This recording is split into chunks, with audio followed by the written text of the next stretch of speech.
بسم الله الرحمن الرحیم.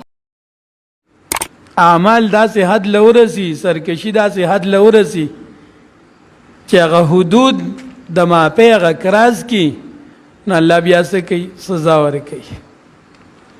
امام بیضاوی رحمه الله خبره مخکې مونږ ذکر کړې وه چې اصلاح السماء والارض پس کې ده، دا په نیکو اعمالو کې ده.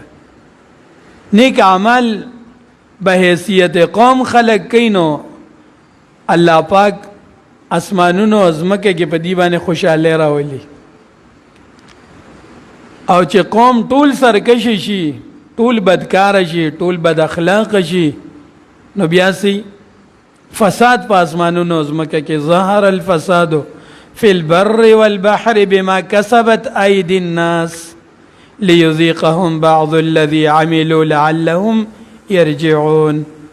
خلقو د عمل د وجنه اسمانونو ازمکه کې سی فساد واقع شي، نقصان واقع شي.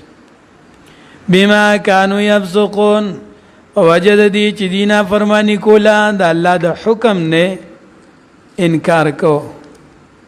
بس بیا وره وَإِذْ قُلْنَا ادْخُلُوا هَذِهِ الْقَرْيَةَ، یاد کاو چې مونږ وې چې داخل شه دی کلی ته. فَكُلُوا مِنْهَا، نو خورئ د دینه حیث شئتم سرنګې چې ستاسو خوښوي یا یې غواړئ، رغدن خپه پراخې سره. وَادْخُلُوا الْبَابَ سُجَّدًا، او داخل شه دروازې د دې کلی ته په حالت د سجده کې یا په عاجزۍ سره. وقولوا حطوة، او وای تاسو کلمې د بخنې.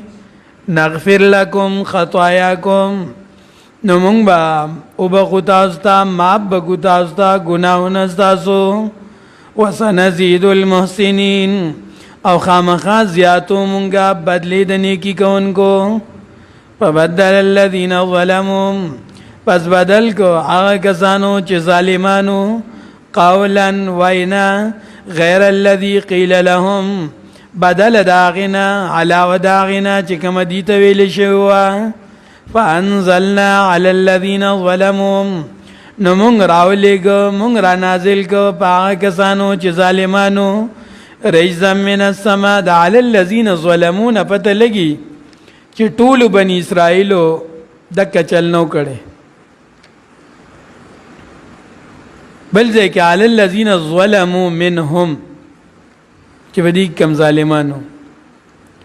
څنګه چې د سخی عبادت هم ټولو نو کړي، 12000 کسان هارون علیه السلام سره و چې هغې دیم منع کول، نو داسې دا سرکشي هم ټول قوم نه و کړی، هر ځای کې ښه خلک هم موجودي. نو الله وی چې چا پکې دغه ظلم کړی نو موږ پې رجزا من السماء راولېږو عذاب د اسمان نه. بما كانوا يفسقون، په وجه د دې چې دي نافرماني کوله.